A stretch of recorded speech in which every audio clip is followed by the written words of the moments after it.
बिना रुके, बिना थके आप सभी का बच्चों की तरह पालन पोषण कर रही हूँ। मैं तब ही थी जब आप लोग नहीं थे, और मैं तब ही रहूंगी जब आप लोग नहीं रहेंगे। पर अब ऐसा लगता है कि मैं थक रही हूँ। आपकी धरती माँ थक रही है। रसायनों का छिड़काव, रासायनिक खाद और इन सब के कारण पानी एवं हवा में जहरीलापन, यही कारण है कि मैं थक रही हूँ। क्या आप जानते हैं कि इन रसायनों के जहरीलेपन से मेरी मिट्टी वैसे ही जलती है जैसे आपके शरीर पर कोई तेजाब डाल दे। लगता है मेरे बच्चों को मेरे दुख का अंदाजा नहीं है। मेरी मिट्टी बंजर हो रही है।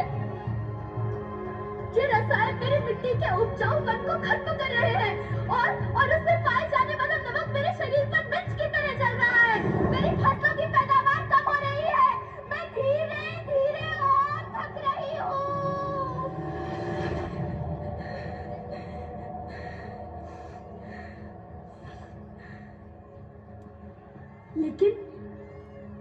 लेकिन अब मुझे याद आता है कि पहले मैं बहुत सुंदर थी, बहुत प्रसन्न थी, हमेशा हंसती थी। मुझे अब भी याद है।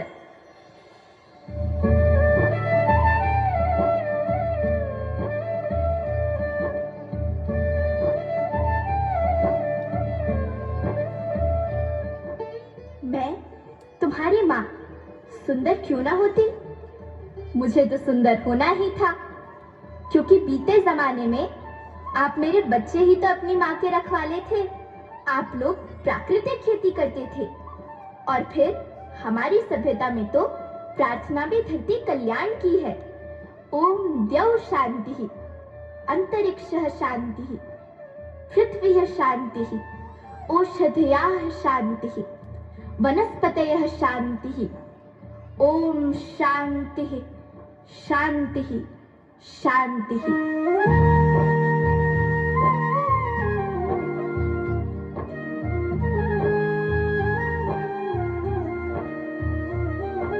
नदियाँ जंगल झरने पर्वत रखना इन्हें संवार के, इनको रौंदा तुम न बचोगे धरती कहे पुकार के। बेमौसम की वर्षा होती, कहीं पे मिट्टी बंजर बनती, बंजर मिट्टी और भी तपती, धरती कहे पुकार के।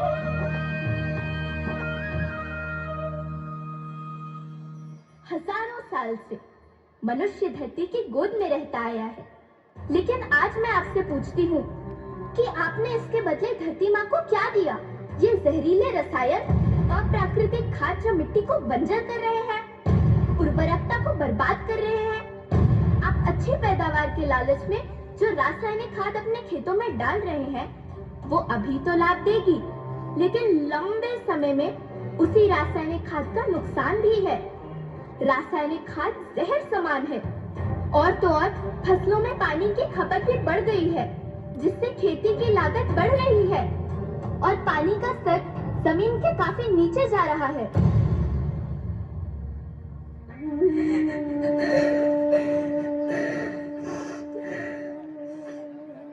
बच्चों, मैं तुम्हारी माँ हूँ। मैंने तुम्हें सुख से जीने के लिए पर्याप्त संसाधन दिए हैं, पर तुम्हारे लालच की पूर्ति के लिए नहीं दिए। ऐसा लगता है कि थोड़ी सी अधिक पैदावार और अपने लालच के लिए आप सब अपनी अगली पीढ़ी, अपने बच्चे के भविष्य के बारे में सोचना भूल गए हैं।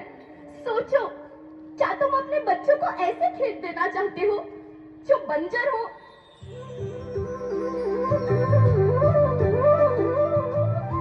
अरे तुम तो विंध्य की बेटी हो, मध्य प्रदेश की बेटी हो, भारत की बेटी हो।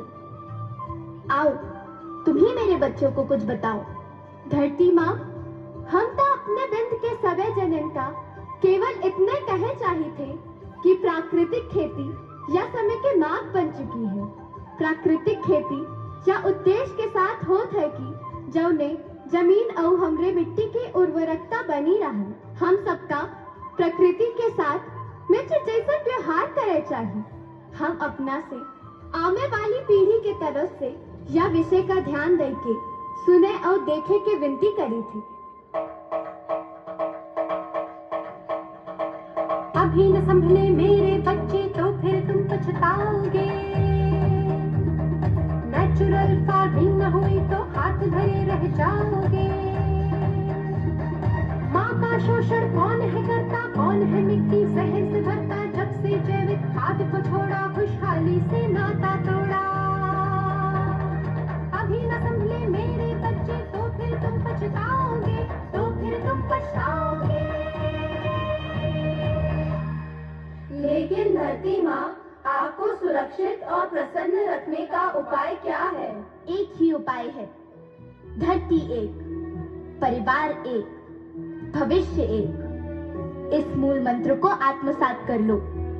प्राकृतिक संसाधन को बचाओ, प्राकृतिक खेती को अपनाओ और परंपरागत देसी पद्धति से, जैसे गो आधारित उत्पाद, जीवामृत, बीजामृत, पंचगव्य, गोमूत्र, छाछ का उपयोग करो ताकि मिट्टी की उत्पादकता बनी रहे।